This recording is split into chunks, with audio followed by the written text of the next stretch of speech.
Во мирна атмосфера помина вчерашниот ден со кој се заокружи првиот круг од редовните петти поред председателски избори. Председателите на посетените избирачки места пред затворањето на истите велат дека гласањето поминало мирно без проблеми, тензии и нарушувања на изборниот процес. Сите 84 избирачки места во Велес, според податоците на Општинската изборна комисија, биле навремено отворени и гласањето започнало според предвиденото во 7 часот наутро. Гласачкото место беше точно отворено во 7 часот се вели, текот на гласањето се одвива законски, нормално, без никакви неправилности.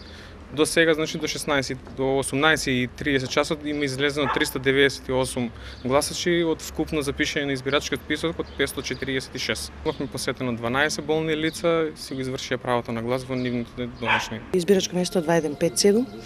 Избирачкото место е отворено во 7 часот со регуларности и излезноста е 65%. Избирачкото место се отвори точно во 7 часот, течеше преку целиот ден нормално, без проблеми и без нереди и излегоа околу 600 гласачи. Од Граѓанската асоциација Мост, која вчера ги наблюдуваше изборите, неправилности нотирале на гласачкото место 2156. Таму на граѓанин кој не можел да гласа сам му помогнал член на избирачки одбор.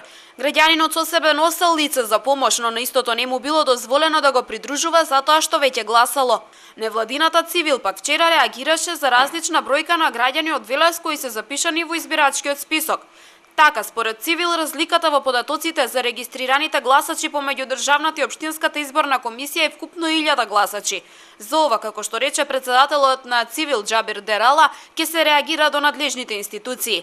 Регионалниот штаб на МВР во текот на вчерашниот ден во континуитет ги следеше состојбите на терен. При тоа полицијата интервенирала само во едно гласачко место во Криволак. Според СВР Велес, 34 годишниот ДД под дејство на алкохол искршил гласачка кутија пошто бил приведен во полициската станица во Неготино. Денеска му е поднесена кривична пријава за сторено дело спречување на избори и гласање и е изведен пред надлежниот суд.